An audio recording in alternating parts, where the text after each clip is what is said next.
Hey, it's James, and we're in the newsroom, and I'm joined today by John Henderson, and somebody who probably doesn't need much of an introduction in Thunder Bay, Jack Mallon. Welcome, gentlemen.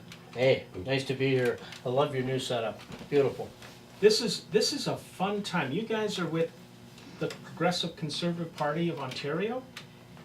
What's this year been like, Jack, in progressive conservative politics in Ontario? We are having a ball. We are growing. Never seen so much activity. We've got great people involved with the party. We've got problems, and with problems comes growth, and that's a good thing to have. And it's been a long time since we've had this kind of attention paid to the Conservatives in especially Thunder Bay and all of Ontario. So I'm just delighted. Now, the leadership race, John, just ended. The party's coming together. What's happening in the PC Party of Ontario right now? Well, I think that our good friend Vic Fideli out of North Bay was justified in looking at some problems. I think people were doing things that they really felt were right, but they weren't really according to our Constitution. The leader can't appoint candidates, nor can the president, that kind of thing. So there was a little cleanup there, and we went through a leadership convention that was unprecedented in its timing, in the number of people involved, in the use of electronic ballots. And then we ended up with someone who was a bit of a surprise to us, because Doug Ford is a Toronto-centric person. But the idea that there's any animosity or that things aren't cohesive under Ford is totally gone. He and Christine Elliott and her husband Jim Flaherty were very good friends. And the party's really good at going through tense things like this and then pulling together.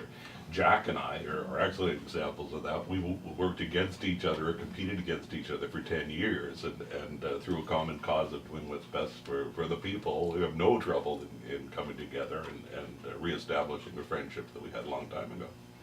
Now, as the party starts moving forward, I mean, the election's not very far away. No? So what's happening here for Thunder Bay? What's the quick 2-minute, All right. a minute each, and what's happening in Thunder Bay for the party? We've already got on the north side here. We've already Derek Parks has been a nominated candidate. What, John, since January or Early February. early February? So he's full time at it. He's up and down, and he's already got a trip being put together to bring Doug up to Thunder Bay, and he was at the leadership thing, and Derek's working full time to become the candidate. This is the second time to run, and he's learned a lot, and he's getting out and meeting people and selling memberships, and we're pretty proud to have him. On the other side, you've had two announcements last week. You had Mo and we got Brandon. So we've got our candidate contest. I would think they're probably going to do that in April. That's what I'm hearing. Because since Brandon's the president of the Riding Association, the PC Party of Ontario, they have to take over the nomination. So they haven't set the date yet, but I'm hearing through the grapevine it's going to be early April. So we'll have a candidate over there, either be Mo or Brandon, and Brandon being the president, Mo being an experienced candidate. We're in pretty good shape over there. So, and we'll see how that works out. We've got two good candidates. So to answer your question, the rest of the province, there's a lot of candidates that are already on the hustling, doing the door knocking and all that. Derek's been knocking on doors since February. He goes out on the weekend, and we've got a progressive conservative organization at Lakehead University that are engaged with him and knocking on doors. I mean, it's so gratifying to finally see the conservative name and the conservative movement starting to resonate here in Thunder Bay. That's what's got me excited. Now, John, across the region, we've got some interesting candidates as well. Kenora, Greg Rickford, who's the former Minister of Natural Resources at the federal level, has come into the provincial level. Yeah, and Greg's been up quite a bit helping us, as he did when he was the Minister of Natural Resources and other positions he held. I mean, Greg was the one that really got us the cyclotron, things like that.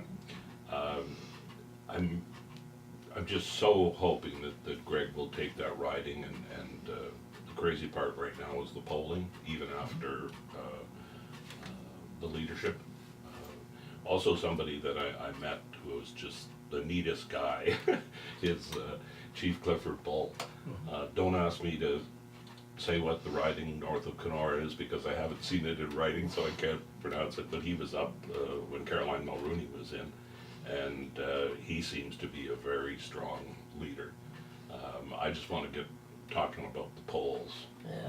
Yeah. Now, Forum Research this week came out, and they said if a vote was called today, which was yesterday, so the 14th of March, that there would be 40-some% of the vote going to the Conservatives and about 80 seats is the number, and the Liberals down to 11.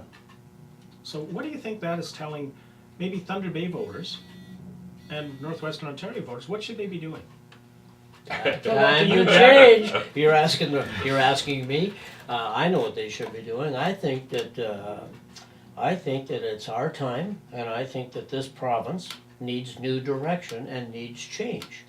And I say to the people in Thunder Bay, we'd love to see you get involved. We'll do our best to represent you down there and get Northern Ontario recognized in a more meaningful way. And my bug is always, what's going on with this Ring of Fire? Let's get a shovel in the ground. I don't care. Let's go. Enough studies, enough talking. Let's go. Let's fix the Bombardier problem. We know John Tory in Toronto. We can't have a meeting. Let's get this done. Doug knows him personally, of course. And we're going to get things. It's time for us to get in there and fix the problems. And Northern Ontario, John and I and the rest of us got to make sure that we're a part of that and get that message to them. And so we're saying to Thunder Bay and Northern Ontario, support us, give us a shot. Give us a shot to do this. Now, we're going to be doing this type of interview over the next couple of weeks, and we're going to be bringing in pundits from the Progressive Conservative Party, from the Liberals, from the New Democrats, and we're going to be getting the political debate heated up here in Thunder Bay. Yep. This is James with Net News Ledger. We're in the newsroom.